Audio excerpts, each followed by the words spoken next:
हो, नमस्कार मंडळी, कसे आहात तुम्ही सर्व? मी कांचन राठोड तुमचं स्वागत करते माझ्या यूट्यूबच्या चॅनलवर. तर आज आपण चपातीपासून एक नवीन डिश तयार करणार आहोत. तर आज आपण चपातीपासून वेगळ्या पद्धतीच्या भाकरवड्या बनवणार आहोत.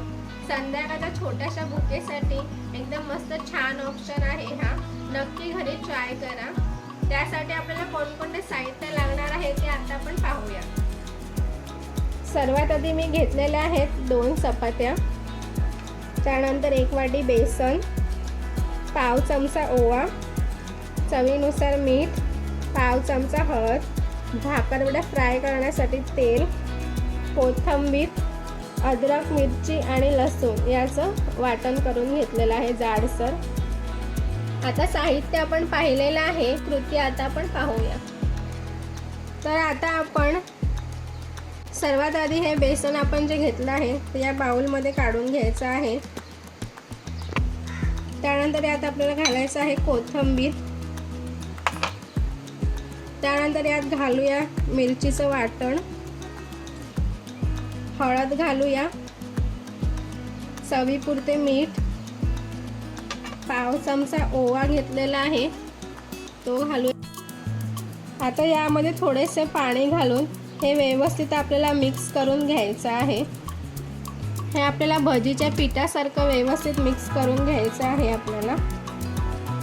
अशा पद्धतीने आपल्याला हे पीठ मिक्स करून घ्यायचं आहे. बघा, जास्त एकदम पातळ नाही करायचं आहे, असं मीडियम पीठ आपल्याला भिजवून घ्यायचं आहे. त्यानंतर चपाती घेऊन आता हे जे आपण बेसनचं मिश्रण बनवलेलं आहे ते व्यवस्थित चपातीवरती पसरवून घ्यायचं आहे आपल्याला. अशा प्रकारे पूर्ण चपातीवरती आपल्याला हे बेसनचं मिश्रण पसरवून घ्यायचं आहे.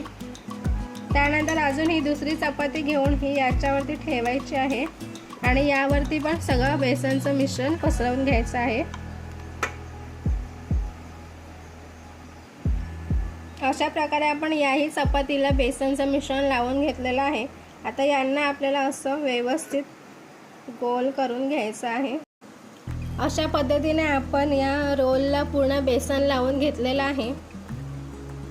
हा रोल आता आपल्याला स्टीम करायचा आहे. त्यासाठी मी या प्लेटला तेल लावून घेतलेलं आहे. इथे स्टीमर सुद्धा ठेवलेलं आहे हे वाफवण्यासाठी. तर आपण ही प्लेट आता या स्टीमरमध्ये ठेवूया. आता मंद गॅसवरती 10 मिनिटं हे वाफवून घ्यायचं आहे. आता 10 मिनिटं झालेले आहेत. आपण हे गॅस बंद करून थंड होऊ देऊया. हे नंतर यातनं चपातीचा रोल काढून घेऊया. तर अशा पद्धतीने आता आपण चपातीचा रोल काढून घेऊयात. पाहू शकता आता छान व्यवस्थित शिजून झालेलं आहे. आता आपण याला काढून घेऊया बाहेर. आता आपल्याला याला असे छान कट करून घ्यायचे आहेत.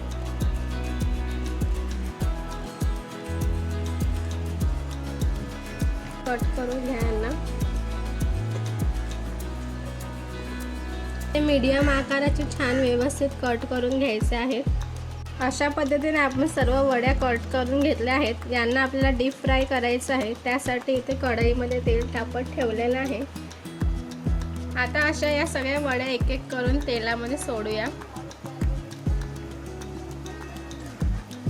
मंद आचेवरती छान गोल्डन कलरच्या होईपर्यंत यांना आपल्याला फ्राय करून घ्यायचं. अशा प्रकारे हे बघा, याला छान रंग आलेला आहे गोल्डन कलरचा, पाहू शकता तुम्ही. आता आपण हे काढून घेऊयात.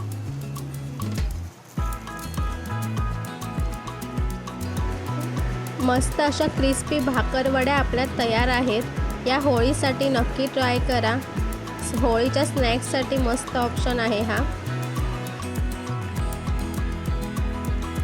अशा पद्धतीने तयार झालेले आहेत आपले चपातीपासून बनवलेले नवीन पद्धतीचे भाकरवड्या. नक्की ट्राय करा. संध्याकाळच्या चहासोबत खाण्यासाठी उत्तम असा पर्याय आहे हा. नक्की घरी ट्राय करून बघा भाकरवड्या. कशा वाटल्या तुम्हाला नक्की कॉमेंटमध्ये सांगा. आजचा हा व्हिडिओ तुम्हाला कसा वाटला नक्की कॉमेंटमध्ये कळवा. व्हिडिओ आवडला असेल तर लाईक, शेअर, सबस्क्राईब करा. आणि हा व्हिडिओ शेवटपर्यंत पाहिल्याबद्दल धन्यवाद। पाहू शकता या वड्या किती खुसखुशीत झालेल्या आहेत।